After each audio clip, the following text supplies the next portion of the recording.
Everyone welcome to schedule 3। देखिए Uttar Pradesh PCS RO की prelim test series चलाई जा रही है 2023 की। यह टेस्ट नंबर आपका 25 है। 24 टेस्ट ऑलरेडी कंप्लीट हो चुका है। प्ले लिस्ट बना रखी है, आप लोग जाकर के देख सकते हैं। देखिए अगर आप किसी भी स्टेट पीसीएस की तैयारी कर रहे हैं, चाहे वो बीपीएससी हो, एमपीपीएससी हो, यूकेपीएससी हो, छत्तीसगढ़ पीसीएस हो, झारखंड पीसीएस हो या फिर आरएस हो, तो आप इस टेस्ट सीरीज को देखिए। इस टेस्ट को देखने से काफ़ी आपको फ़ायदा मिलेगा। या किसी वनडे एग्जाम की तैयारी कर रहे हैं तो भी आप इस टेस्ट सीरीज को देखिए, क्योंकि जो भी क्वेश्चन हैं वो सभी प्रतियोगिता परीक्षाओं के लिए काफ़ी इंपॉर्टेंट है। देखिए जो लोग फर्स्ट टाइम विजिट कर रहे हैं हमारे चैनल पे, चैनल को सब्सक्राइब कर लें। सब्सक्राइब करने के बाद से बेल आइकन को प्रेस कर लें कि जब भी वीडियो आए तो उनको नोटिफिकेशन मिल जाए। देखिए बहुत सारे लोग मेल करते हैं, मैसेज करते हैं मुझे कि टेस्ट नंबर 1 से कहाँ मिलेगा, तो मैं हर वीडियो में बताता हूँ कि ये टेस्ट नंबर 1 से मिलेगा आपको वहाँ पे कि आप हमारे चैनल पे जाएंगे तो वहाँ पे एक प्लेलिस्ट है उत्तर प्रदेश पीसीएस 2023 का, ठीक है। वहाँ पे आपको टेस्ट नंबर 1 से टेस्ट नंबर 25 तक मिल जाएगा। तो जिन लोगों ने अभी नहीं देखा है वो टेस्ट नंबर 1 से स्टार्ट करें और टेस्ट नंबर 25 तक देखिए कि काफ़ी उनको फ़ायदा हो। तो स्टार्ट करते हैं। फर्स्ट क्वेश्चन है, कौन सा युग्म सही सुमेलित नहीं है? अनुच्छेद 223 का केंद्रीय प्रशासनिक अधिकरण, अनुच्छेद 324 निर्वाचन आयोग, अनुच्छेद 338 राष्ट्रीय अनुसूचित जाति आयोग एंड अनुच्छेद 337 का क राष्ट्रीय अनुसूचित जनजाति आयोग। देखिए इसमें पूछा जा रहा है कि कौन सा युग्म सही सुमेलित नहीं है। देखिए संविधान का जो अनुच्छेद है 223 का क, वो जो है कि केंद्रीय प्रशासनिक अधिकरण के बारे में बात करता है। अनुच्छेद 324 है वो निर्वाचन आयोग के है उसमें उसके बारे में, और अनुच्छेद 338 है तो राष्ट्रीय अनुसूचित जाति आयोग के बारे में है, और अनुच्छेद 337 का क जो है वो राष्ट्रीय अनुसूचित जनजाति आयोग के बारे में नहीं है, इसमें नहीं है। 337 का ख है जो उसमें जो है कि राष्ट्रीय अनुसूचित जनजाति आयोग के बारे में बताया गया है, क में नहीं बताया गया है। तो आपका गलत कौन सा है, सुमेलित नहीं है आपका डी ऑप्शन। सैंधव सभ्यता के किस स्थल से घोड़े के अवशेष प्राप्त हुए?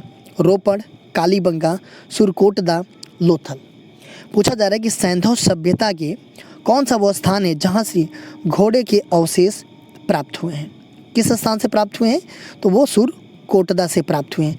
देखिए घोड़े के अवशेष के साथ साथ और क्या मिले हैं वहाँ पे, तो कलश स्वाधान मिले हैं, तराजू का पलड़ा मिला है। ये सब सारे साक्ष्य जो है कि सुरकोटदा से मिले हैं। सुरकोटदा कहाँ पे है? तो ये है आपका कच्छ, गुजरात में, और इसकी खोज जो है कि 1964 में जगपत जोशी के द्वारा किया गया था। देखिए रोपड़ की हम बात करें तो रोपड़ कहाँ पे है? रूपनगर पंजाब में है, और 1955 में इसे यज्ञदत्त शर्मा के द्वारा ये खुदाई किया गया था। कालीबंगा ये कहाँ पे है? तो ये हनुमानगढ़ राजस्थान में है। ये जो है कि 1953 ईस्वी में अमलानंद घोष के द्वारा खुदाई किया गया था। और लोथल की हम बात करें तो ये कहाँ पड़ता है? ये अहमदाबाद गुजरात में पड़ता है। ये 1957 में इसका 1957 में इसका जो है कि रंगनाथ राव के द्वारा खुदाई किया गया था, ठीक है। गलत यूँ पहचानिए। विधि द्वारा स्थापित प्रक्रिया जापान से, मूल कर्तव्य पूर्व सोवियत संघ, स्वतंत्रता फ्रांस, मूल अधिकार कनाडा। देखिए पूछा जा रहा है कि गलत युग्म को पहचान करना है आपको, ठीक है। विधि द्वारा देखिए जो हमारा संविधान बना है वो जो है कि कई सारे देशों से हम कुछ चीज़ें लेकर के हम इम्प्लीमेंट किए हैं अपने संविधान में। तो जो विधि द्वारा स्थापित प्रक्रिया है वो कहाँ से लिया गया है? तो वो लिया गया है आपका जापान से। मूल कर्तव्य पूर्व सोवियत संघ से लिया गया है जो कि आज रूस है। स्वतंत्रता फ्रांस से लिया गया है। मूल अधिकार ये कनाडा से नहीं लिया गया है, किससे लिया गया है? तो ये यूएसए से लिया गया है, संयुक्त राज्य अमेरिका से जो हमारा मूल अधिकार है वो लिया गया है। कनाडा से क्या क्या लिया गया है? तो कनाडा से आपका संघीय शासन प्रणाली लिया गया है, और राज्यपाल द्वारा राष्ट्रपति के विचारणार्थ विधेयक सुरक्षित रखना, ये जो है कि कनाडा से लिया गया है। देखिए आपके मौलिक अधिकार कितने हैं? तो मौलिक अधिकार आज की डेट में 6 हैं। तो आप लोग कमेंट बॉक्स में उन 6 का नाम मुझे बताइएगा, ठीक है। तो ये हो जाएगा आपका डी ऑप्शन। किसके शासनकाल में महिलाओं की उच्च पदों पर नियुक्ति की जाती थी? चोल, पाल, चालुक्य, प्रतिहार। किसके शासनकाल में जो महिलाएं थी उनको उच्च पदों पे नियुक्ति की जाती थी? तो वो थे चालुक्य। चालुक्य के शासनकाल में जो है कि देखिए चालुक्य वंश के शासनकाल में महिलाओं को उच्च पदों पर नियुक्ति किया जाता था। देखिए इसके शासनकाल में ना राजकुमारियाँ प्रदेशों की शासिका हुआ करती थी। ठीक है, देखिए जय सिंह द्वितीय थे, उनकी एक बहन थी कौन, अक्का देवी, उनको एक प्रांत की मतलब शासक थी वो, मतलब शासन चलाती थी वो। ठीक है, निम्नलिखित मुस्लिम शासकों में से कौन लूट में प्राप्त धन का 80% राज्य कर के रूप में लेता था? बलबन, अलाउद्दीन खिलजी, मोहम्मद बिन तुगलक, सिकंदर लोदी। पूछा जा रहा है कि मुस्लिम जो शासक थे इनमें से कौन से लूट से प्राप्त धन का जो 80% था वो राज्य जो है कि कर के रूप में लेता था। तो कौन लेता था वो? तो वो अलाउद्दीन खिलजी लेते। देखिए सल्तनत काल में लूट का माल को क्या बोला जाता था? खम्स बोला जाता था। जो लूट के माल थे उनको क्या बोला जाता था सल्तनत काल में? खम्स बोला जाता था। जिसमें राज्य का हिस्सा कितना होता था? तो 1/5 होता था और सैनिकों का जो है हिस्सा होता था वो 4/5 होता था। ठीक है, लेकिन अलाउद्दीन खिलजी थे, इनकी बहुत बड़ी सेना थी, तो उस सेना के रख रखाव के लिए भी पैसे चाहिए, तो उस लिए जो है कि धन की आवश्यकता थी। अगर रख रखाव के लिए पैसे चाहिए तो धन की आवश्यकता होगी। तो इन्होंने क्या किया कि राज्य का जो हिस्सा था वो 80% कर दिया। तो वही जो है कि 80% राज्य के कर के रूप में लेते थे कौन? अलाउद्दीन खिलजी। नेपाल में सीमा साझा करने वाले उत्तर प्रदेश के 7 जनपदों में निम्नलिखित में से कौन सा जनपद शामिल नहीं है? लखीमपुर खीरी, बहराइच, बिजनौर, सिद्धार्थनगर। देखिए जो उत्तर प्रदेश है वो नेपाल से सटा हुआ है और उत्तर प्रदेश के कितने ऐसे ज़िले हैं जो कि नेपाल से सीमा बनाते हैं? तो उत्तर प्रदेश के आपके 7 जनपद हैं जो कि नेपाल से अपना सीमा साझा करते हैं। कौन कौन सा है वो? अगर देखें तो कौन कौन सा है जिला? तो देखिए पीलीभीत है, लखीमपुर खीरी है, बहराइच है आपका, बलरामपुर है, श्रावस्ती है, सिद्धार्थनगर है और महाराजगंज है। देखिए सातों का नाम आप लोग याद रखिए। ये 7 जिला जो है कि उत्तर प्रदेश की सीमा से मतलब नेपाल की सीमा से 7 जिला उत्तर प्रदेश से सीमा बनाता है। ठीक है, कौन कौन? पीलीभीत, लखीमपुर खीरी, बहराइच, बलरामपुर, श्रावस्ती, सिद्धार्थनगर और महाराजगंज। देखिए बिजनौर जो है कि नेपाल से सीमा नहीं बनाता है। ठीक है, तो ये शामिल नहीं है। उत्तर प्रदेश के संबंध में निम्न कथनों पर विचार कीजिए।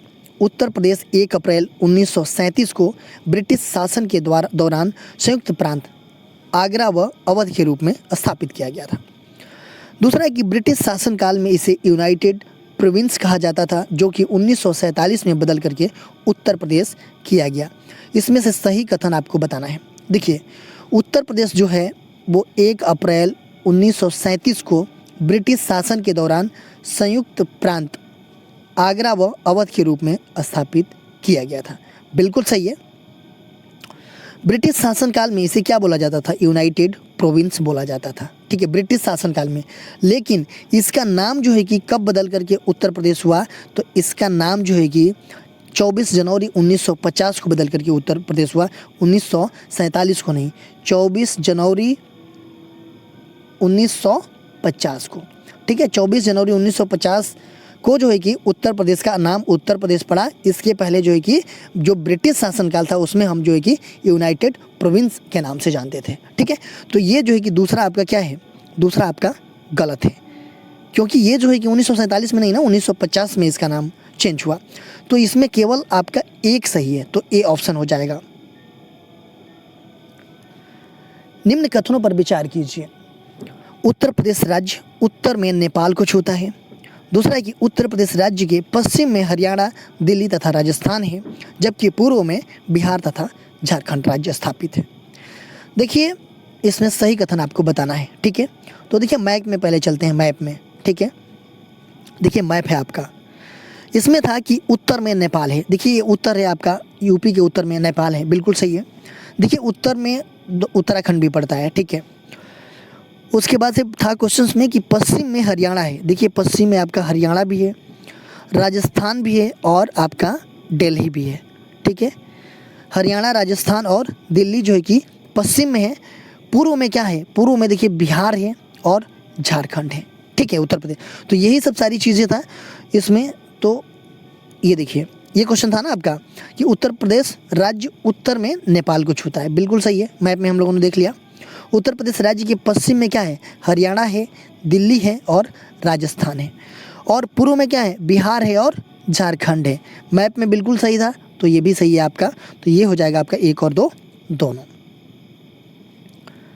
निम्न कथनों पर विचार कीजिए।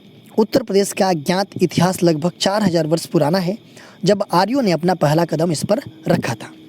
संसार के प्राचीनतम शहरों में एक माना जाने वाला वाराणसी शहर उत्तर प्रदेश में ही स्थित है। उपयुक्त कथनों में से कौन से कथन सही है? देखिए, उत्तर प्रदेश का जो इतिहास है वो 4000 वर्ष पुराना है। बिल्कुल सही है कि जब आर्यों ने अपना पहला कदम इस पर रखा था।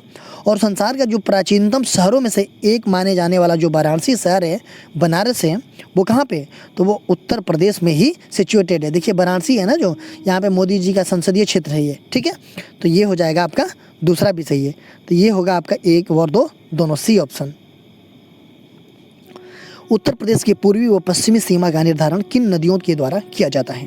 क्रमशः सोन नदी व यमुना नदी, क्रमशः चंबल नदी व गंडक नदी, क्रमशः गंडक नदी व यमुना नदी एंड क्रमशः केन नदी व गंडक नदी। पूछा जा रहा है कि उत्तर प्रदेश की जो पूर्वी सीमा है और पश्चिमी सीमा है, इसका निर्धारण किन नदियों के द्वारा किया जाता है? देखिए, अगर उत्तर प्रदेश की प्राकृतिक सीमाएं की अगर हम बात करें तो देखिए, पूर्व में क्या है, गंडक नदी है, पश्चिम में यमुना नदी है, उत्तर में शिवालिक पर्वत है और दक्षिण में जो है कि यमुना नदी और बिंदु नदी है। इनसे जो है कि इसका जो प्राकृतिक सीमाएं हैं घिरा हुआ है। तो यहाँ पूछा जा रहा है कि पूर्व और पश्चिम की सीमा निर्धारित करता है। तो पूर्व में कौन सी है, गंडक नदी है, और पश्चिम में यमुना नदी है। तो ये हो जाएगा आपका सी ऑप्शन। 2011 की जनगणना के अनुसार 0 से 6 वर्ष आयु वर्ग में जनसंख्या का सर्वाधिक प्रतिशत कहाँ है? कानपुर नगर, बहराइच, कालपी, इलाहाबाद। देखिए 2011 की जनगणना की बात की जा रही है और 0 से जो 6 वर्ष की आयु वर्ग की जो जनसंख्या का जो क्या है प्रतिशत पूछा जा रहा है, कहाँ पे है सर्वाधिक प्रतिशत? तो ये सर्वाधिक प्रतिशत है आपका कहाँ पे, बहराइच में। कितना है यहाँ पे? तो यहाँ पे जो है कि 18.77% है, ठीक है। देखिए उत्तर प्रदेश में सबसे सर्वाधिक प्रतिशत जो है कि कहाँ पे, बहराइच में, 0 से 6 वर्ग आयु के बच्चों का। और सबसे कम कहाँ पे है? तो वो है आपका कानपुर नगर में 11.13% है, ठीक है। देखिए प्रतिशत पूछा जा रहा है। अगर पूछा जाए कि वैसे अगर देखा जाए तो 0 से 6 आयु वर्ग में सर्वाधिक आबादी वाला जिला कौन सा है? तो प्रयागराज है। और सबसे कम आबादी वाला है महोबा है, 0 से 6 वर्ष आयु वर्ग में। और प्रतिशत पूछा जाएगा तो बहराइच सर्वाधिक है और कम कौन सा है? तो कम आपका कानपुर नगर है। उत्तर प्रदेश से सटा हुआ सबसे पश्चिमी राज्य कौन सा है? हरियाणा, बिहार, छत्तीसगढ़, उत्तराखंड। देखिए उत्तर प्रदेश से सबसे सटा हुआ सबसे पश्चिमी राज्य कौन सा है? तो वो है आपका हरियाणा है, राजस्थान है और दिल्ली है, पश्चिमी राज्य। देखिए बिहार की हम बात करें तो बिहार पूर्व में पड़ता है। छत्तीसगढ़ की हम बात करें तो ये पूर्व और दक्षिण के कॉर्नर पे पड़ता है, ठीक है। उत्तराखंड आपका कहाँ पड़ता है? उत्तर में पड़ता है और नेपाल भी उत्तर में पड़ता है, ठीक है। सूची फर्स्ट को सूची सेकंड से सम्मिलित कीजिए तथा सूचियों के नीचे दिए गए कोड का उपयोग करके सही उत्तर का चयन कीजिए। देखिए सूची फर्स्ट और सूची सेकंड दिया गया। टेराकोटा ये कहाँ के लिए प्रसिद्ध है? अगर हम बात करें टेराकोटा की तो ये कहाँ के लिए प्रसिद्ध है? तो ये प्रसिद्ध है गोरखपुर के लिए, ठीक, गोरखपुर का ये प्रसिद्ध है। लकड़ी का खिलौना कहाँ पे? तो ये है आपका वाराणसी में। चीनी मिट्टी का बर्तन ये है आपका चिन्हट, और कांच का जो सामान है वो कहाँ पे है? तो वो फिरोजाबाद में है। तो ये हो जाएगा आपका 2 4 1 3, 2 4 1 3 ये आपका पहला ऑप्शन। सूची फर्स्ट को सूची सेकंड से सम्मिलित कीजिए तथा सूचियों के नीचे दिए गए कोड का उपयोग करके सही उत्तर का चयन कीजिए। देखिए कुछ लोकगीत का नाम दिया गया है और कुछ क्षेत्र हैं कि ये लोकगीत किस क्षेत्र में प्रसिद्ध है। अगर हम बात करें बिरहा की तो बिरहा जो है वो किस क्षेत्र में प्रसिद्ध है? तो वो है आपका कहाँ पे? पूर्वांचल में, ठीक है। रसिया ये जो है कि आपका कहाँ पे? तो ये ब्रजभूमि में। अल्हा ये आपका जो है कि बुंदेलखंड में, और कजरी जो है कि कहाँ पे?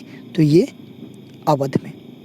बिरहा पूर्वांचल, रसिया ब्रजभूमि, अल्हा बुंदेलखंड, कजरी अवध। तो ये हो जाएगा आपका 3 1 2 4। 3 1 2 4 कौन सा है आपका? तो ये बी ऑप्शन सही हो जाएगा। सूची फर्स्ट को सूची सेकंड से सम्मिलित कीजिए तथा सूचियों के नीचे दिए गए कोड का उपयोग करके सही उत्तर का चयन कीजिए। देखिए सूची फर्स्ट में कुछ स्थान का नाम दिया गया है और सूची सेकंड में स्मारक भग्नावशेष का नाम दिया गया है। देखिए कौशाम्बी में कौन सा स्मारक है, तो कौशाम्बी में है आपका घोसीताराम मठ है। कुशीनगर में आपका रानाभर स्तूप है। सारनाथ में आपका धमेक स्तूप है और श्रावस्ती में आपका शहीद महेत है। ठीक है, कौशाम्बी में घोसीताराम मठ, कुशीनगर में रानाभर स्तूप, सारनाथ में धमेक स्तूप और श्रावस्ती में शहीद महेत। तो ये हो जाएगा आपका कौन सा 2314 कौन सा है 2314, ये सी ऑप्शन हो जाएगा। सारनाथ स्तंभ निम्न में से किसका उदाहरण है? गंधार कला, गुप्तकालीन कला, मथुरा कला, मौर्यकालीन कला। देखिए जो सारनाथ स्तंभ है ये किसका उदाहरण है? तो ये जो है कि देखिए सारनाथ स्तंभ मौर्यकालीन कला का उदाहरण है। ठीक है, जिसका निर्माण किसने करवाया? तो अशोक ने करवाया था। और इस स्तंभ के ऊपर एक साथ जो है कि 4 सिंह है, मतलब सिंह की आकृतियाँ मंडित की गई है। तो ये हो जाएगा आपका कौन सा मौर्यकालीन कला का। मीर सैयद अली हमदानी एक सूफी संत थे, चिश्तिया शाखा के, कुबराबिया शाखा के, कलंदरिया शाखा के और सत्तरिया शाखा के। मीर सैयद अली हमदानी एक सूफी संत थे। किस शाखा के संत थे ये? तो मीर सैयद अली हमदानी कुबराबिया शाखा के सूफी संत थे और कुबराबिया शाखा कश्मीर क्षेत्र में विस्तृत थी। इसके संस्थापक जो है कि मीर सैयद अली हमदानी थे। तो ये हो जाएगा आपका कौन सा बी ऑप्शन। किस तिथि को सुभाष चंद्र बोस ने स्वतंत्र भारत के अंतरिम सरकार की घोषणा की? 16 जनवरी 1941, 21 अक्टूबर 1943, 19 मार्च 1944 और 21 अक्टूबर 1944। देखिए वो कौन सी तिथि थी जो सुभाष चंद्र बोस जी ने स्वतंत्र भारत के अंतरिम सरकार की घोषणा किया था? तो वो था आपका 21 अक्टूबर 1943 था। ये बी ऑप्शन आपका सही है। महिला उद्धार से संबंधित प्रगतिशील सामाजिक कार्यक्रमों का संचालन सर्वप्रथम किसने किया था? थियोसॉफिकल सोसाइटी, देव समाज, ब्रह्म समाज, आत्मीय सभा। देखिए महिला उद्धार से संबंधित प्रगतिशील सामाजिक कार्यक्रमों का संचालन सर्वप्रथम किसने किया था? तो ये किया था आपका ब्रह्म समाज ने। देखिए ये जो है कि 1828 ईस्वी में राजा राम मोहन राय के द्वारा स्थापित जो है कि ब्रह्म समाज ऐसी प्रथम संस्था थी जिसने महिला उद्धार से संबंधित प्रगतिशील सामाजिक कार्यक्रमों का संचालन किया था। तो ये होगा आपका सी ऑप्शन। भारत तथा इनके पड़ोसी देशों को भारतीय उपमहाद्वीप कहा जाता है, इसका क्या कारण है? इस क्षेत्र के देशों के बीच विशिष्ट आर्थिक संबंध हैं। इस क्षेत्र का संसार के अनुभागों से अलग थलग होना, भारत की राजनीतिक प्रभुता इस क्षेत्र का बृहद विस्तार है। पूछा जा रहा है कि भारत तथा इसके जो पड़ोसी देश हैं उसको भारतीय उपमहाद्वीप कहा जाता है, इसका क्या कारण है? तो इसका कारण है कि इस क्षेत्र का संसार के अनुभागों से अलग थलग होना। ये बी ऑप्शन आपका सही है। देखिए क्वेश्चन पूछा गया था आप लोगों से पिछले वीडियो में, इसका आंसर आप लोगों को कमेंट बॉक्स में देना था कि भारतीय स्वतंत्रता के समय ब्रिटेन में किस पार्टी की सरकार थी? लेबर पार्टी, स्वराज पार्टी, सर्वदलीय पार्टी, किसान प्रजा पार्टी। देखिए जब हमारा देश आज़ाद हुआ उस टाइम पे ब्रिटेन में किस पार्टी की सरकार थी? तो उस टाइम पे ब्रिटेन में जो है कि लेबर पार्टी की सरकार थी। आज का क्वेश्चन देख लेते हैं। आज का क्वेश्चन है कि चैपरल वन मिलते हैं मध्य चिली में, इंडोनेशिया में, कैलिफोर्निया में, ब्राज़ील में। चैपरल वन कहाँ मिलते हैं ये कमेंट बॉक्स में आप लोगों को बताना है। इसका आंसर मैं नेक्स्ट वीडियो में आप लोगों को बताऊंगा। देखिए आप हमारे चैनल को सब्सक्राइब कर लीजिए। चैनल को सब्सक्राइब करने के बाद से बेल आइकन को प्रेस कर लीजिए कि जब भी वीडियो आए तो आपको नोटिफिकेशन मिल जाए। मेरा दूसरा चैनल है श्री जीएस पॉइंट, आप इसको भी सब्सक्राइब कर लीजिए। सब्सक्राइब करने के बाद बेल आइकन को प्रेस कर लीजिए। फेसबुक पे एक मेरा पेज है स्टडी विद श्री और टेलीग्राम पे मेरा एक चैनल है स्टडी विद श्री और इंस्टाग्राम पे हमारी आईडी है स्टडी विद श्री 25 और श्री जीएस पॉइंट। तो इन सब सारे जगहों पे भी आप कनेक्ट हो जाइए। इन सब सारे का लिंक आपको डिस्क्रिप्शन में मिल जाएगा, वहाँ पे क्लिक करते आप ज्वाइन हो जाएंगे। दोस्तों वीडियो अच्छी लगती है तो आप लोग सब्सक्राइब कीजिए मेरे चैनल को, लाइक कीजिए, एक अच्छा सा कमेंट्स कर दिया कीजिए। अगर वीडियो अच्छी नहीं लगती है तो आप लोग डिसलाइक कर दिया कीजिए और कमेंट बॉक्स में मुझे बताइए कि डिसलाइक क्यों किया। वीडियो देखने के लिए धन्यवाद।